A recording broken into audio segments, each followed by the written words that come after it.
है और इस चुनाव को जीतने के लिए सभी दलों ने अपने अपने तरीके से रणनीति बनाने का काम शुरू कर दिया है। एक तरफ वोट चोरी के आरोप के साथ राहुल गांधी बिहार को मथ रहे हैं, तो दूसरी तरफ प्रधानमंत्री मोदी छठी बार बिहार के दौरे पर पहुंचे और इस बार मगध की धरती से विपक्ष पर प्रहार किया। साथ ही चुनावी नैरेटिव को भी सेट किया, तो वहीं 13,000 करोड़ की बिहार को सौगात भी दी।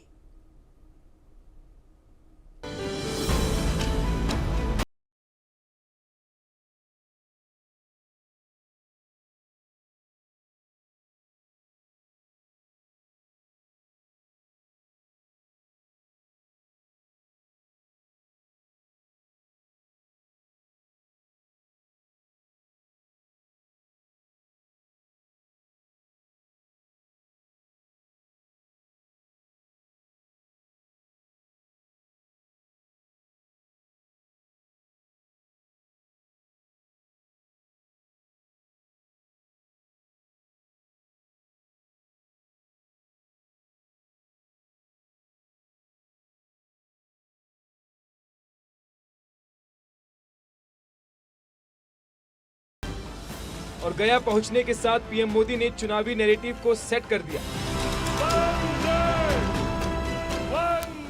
और नैरेटिव है वोट चोर वर्सेज घुसपैठियों का। देश का भविष्य घुसपैठियों को नहीं तय करने देंगे। घुसपैठियों को बिहार के युवाओं के रोजगार नहीं छीनने देंगे।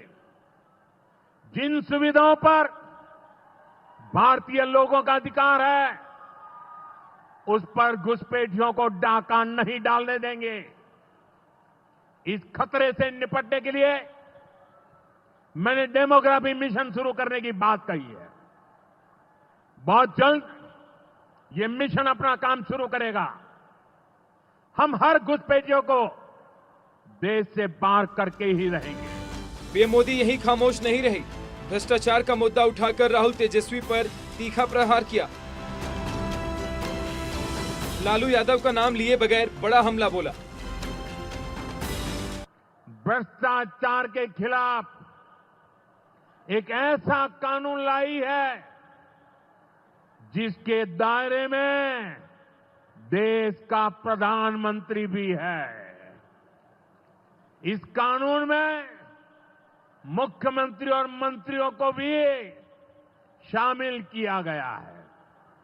जब ये कानून बन जाएगा तो प्रधानमंत्री हो या मुख्यमंत्री या फिर कोई भी मंत्री, उसे गिरफ्तारी के 30 दिन के अंदर जमानत लेनी होगी और अगर जमानत नहीं मिली तो 31वें दिन उसे कुर्सी छोड़नी पड़ेगी।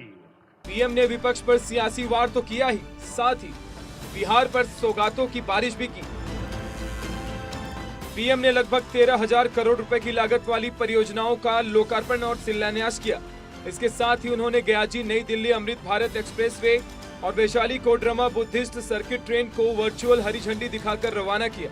साथ ही बेगूसराय में गंगा नदी पर बना ओंटा सिमरियास 6 लेन पुल का उद्घाटन भी किया। जाहिर है, सियासत के साथ विकास की बात हो तो मैसेज जनता के बीच जाता है। पीएम ने वही किया और रही सही बात सीएम नीतीश ने पूरी कर दी। अब पहले जो हम लोगों की सरकार आई 24 नवंबर 2005 को और एनडीए की सरकार आई जिसमें बीजेपी और जदयू की सरकार थी और उसके माध्यम से हम लोगों ने काम करना शुरू किया।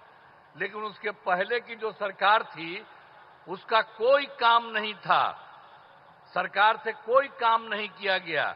लेकिन हम लोगों की जब सरकार आई तब से हम लोगों ने एक एक काम करना शुरू कर दिया और पूरे बिहार में और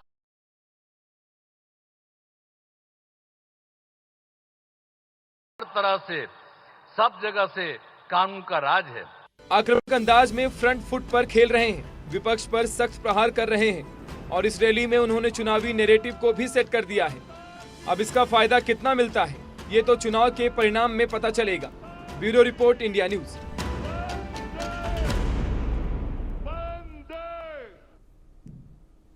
यूट्यूबर और social media influencer Elvish Yadav